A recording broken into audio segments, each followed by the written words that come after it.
Oke teman-teman, salam jumpa kembali di channel saya. Tentunya channel yang tetap konsisten membahas tentang rawatan, settingan, dan permasalahan yang terjadi pada murai batu.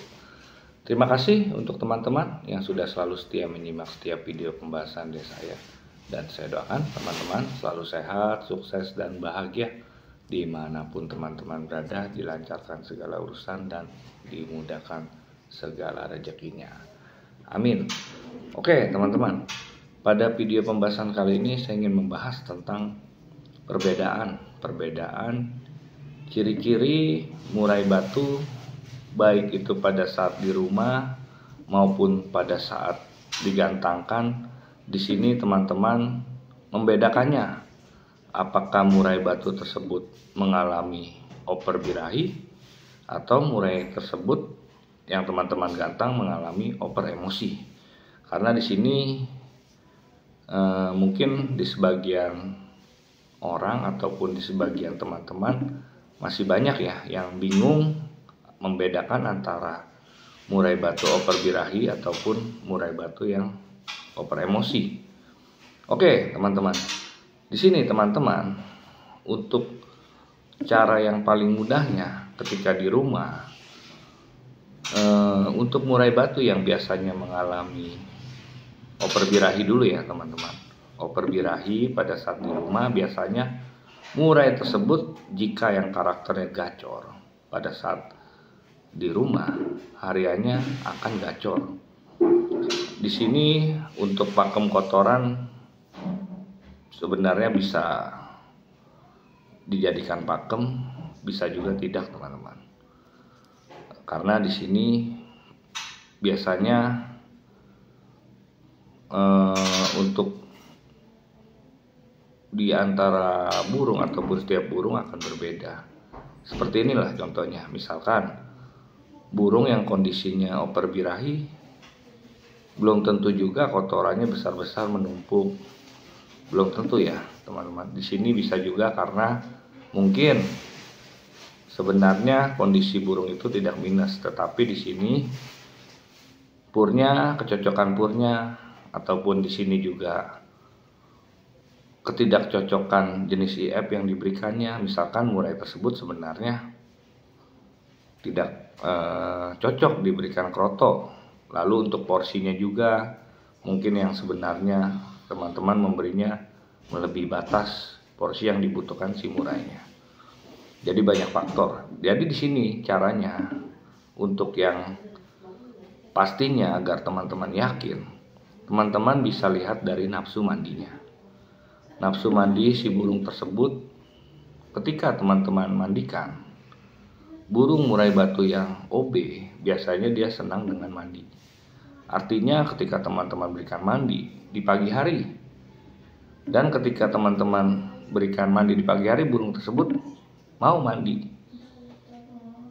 Dan di sini tidak usah tunggu sampai besok. Sekitar mungkin sampai siang hari teman-teman masukkan ke kandang mandi, burung tersebut pun akan mandi lagi biasanya. Burung-burung OB ataupun minus suhu tubuh biasa senang dengan mandi. Lalu di sini juga biasanya dicepuk minumnya, dia suka mencampur purnya teman-teman. Artinya purnya dicampur, diaduk-aduk di tempat minumnya. Lalu di sini biasanya sering terdengar seperti mengeluarkan ya suara murai batu yang trotolan. Dari kretekannya juga sebenarnya juga di sini sudah bisa menandakan teman-teman murai batu yang OB ini. Nanti di video selanjutnya akan saya bahas ya teman-teman. Di sini untuk murai batu yang OB biasanya juga makan purnya boros, minumnya pun juga boros. Ingat ya teman-teman, catat, makan purnya boros, minumnya pun juga boros. Dan ketika digantangkan, itu ciri-ciri pada saat di rumah. Ketika digantangkan, ketika dibawa pada saat belum bertemu musuh, digantangan di area gantangan, murai tersebut biasanya akan gacor dor. Tetapi ketika dipertemukan dengan lawan, biasanya dia akan mengejar-ngejar lawan. Mengejar-ngejarnya di sini beda ya dengan yang murai batu oper emosi. Mengejar-ngejar di sini biasanya di sini tidak berbunyi. tidak berbunyi. Walaupun dia berbunyi juga di sini biasanya hanya bunyi-bunyi ngukluk, gelondongan, suara-suara besar, suara bukan materi ya.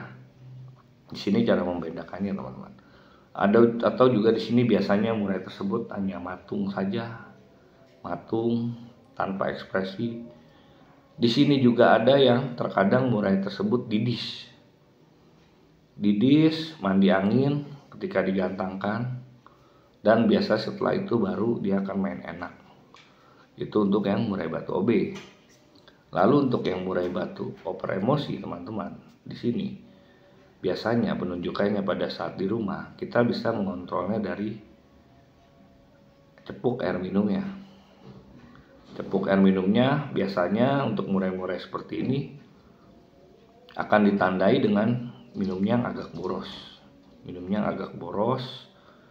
Di sini juga makan purnya yang sedikit, kebalikannya teman-teman. Makan purnya sedikit tetapi minumnya yang boros.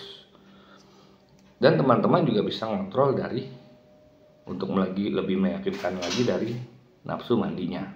Untuk murai batu yang biasanya mengalami oper emosi ataupun kurang birahinya ataupun belum ada birahinya, dengan kata lain oper emosi kan kurang birahinya ataupun drop birahinya, biasanya akan sulit untuk dia mau mandi. Itu ciri-ciri penunjukan pada saat di rumah. Untuk kotorannya ada yang bisa dipastikan dengan pakem kotoran, ada juga yang tidak. Seperti yang saya bilang tadi, kotorannya kecil-kecil, menyebar. Apakah murai tersebut oper emosi? Belum tentu teman-teman.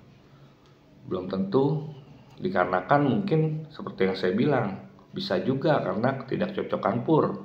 Contohnya, pur yang seharusnya si murai ini mengkonsumsi yang mungkin rumput laut yang adem ataupun yang di sini 19% untuk kadar proteinnya ya. Lalu di sini teman-teman memberikannya mungkin yang hanya 16%. Lalu yang di sini burnya yang mengandung madu dan telur yang coklat. Di sini juga dari IF-nya mungkin teman-teman di sini memberikan porsinya yang berlebihan, yang seharusnya, atau juga sebenarnya murai ini sebenarnya tidak cocok diberikan ulat tongkong pada hariannya, tetapi teman-teman memberikan ulat tongkong pada hariannya. Penempatan juga yang tadinya mungkin teman-teman tempatkan murainya harus yang tempat yang agak sejuk, tetapi teman-teman menempatkannya di ruangan yang agak panas. Ini juga pengaruh. Jadi di sini belum bisa disimpulkan teman-teman. Yang pastinya teman-teman bisa lihat dari nafsu mandinya, dan di sini biasanya cepuk minumnya. Artinya nafsu minumnya yang besar, boros, tapi di sini makan purnya yang sedikit. Dan ketika digantangkan, biasanya murai tersebut banyak tingkah teman-teman. Banyak tingkah di sini sama penunjukannya. Murai tersebut gacor pada saat belum ketemu dengan musuh. Tetapi di sini ketika dipertemukan dengan musuh, dia hanya bermain dengan fisik. Artinya di sini tidak pakai lagi kicauan. Kicauan oke, dia keluar dengan nada yang lantang. Bongkar materi dengan lantang sambil dia ngejeruji, ya kan, bahkan sampai turun ke bawah tangkringan. Di sini juga biasanya murai tersebut juga ada yang sebagian didis juga, ada yang keribik-keribik juga. Penunjukannya akan sama, tetapi artinya berbeda. Seperti yang pernah saya bahas, di tiap burung terkadang penunjukannya sama, tetapi sebenarnya pengertian atau artinya di sini berbeda permasalahannya teman-teman. Di sini teman-teman bisa koreksi, evaluasi lagi dari rawatan yang sudah diberikan sebelumnya. Biasanya juga kalau untuk yang di sini membedakannya, burung yang oper birahi dengan oper emosi ketika digantangkan. Burung yang oper birahi, walaupun dia bongkar materi, artinya dia mengeluarkan materi, tetapi di sini materinya hanya lirih, artinya dia suaranya seperti tertahan, tidak lantang. Di sini juga biasanya ada yang tidak berbunyi, ataupun berbunyi juga hanya ngukluk. Seandainya dia bongkar materi juga mengeluarkan materi tetapi lirih. Itu ya teman-teman. Lalu untuk penunjukan murai batu yang over emosi, biasanya di sini murai tersebut nabrak-nabrak banyak tingkah sampai sambil bongkar materi, tapi di sini dengan suara yang lantang. Artinya di sini tidak lirih, tidak seperti dia lantang mengeluarkan materinya, tetapi dengan penunjukan yang nakal lah kalau kita istilahkan. Oke, teman-teman, mungkin sampai di sini saja video pembahasan kali ini. Semoga bermanfaat untuk teman-teman semua di rumah. Sampai jumpa kembali di video saya berikutnya. Salam kicau, salam satu hobi, salam murai mania.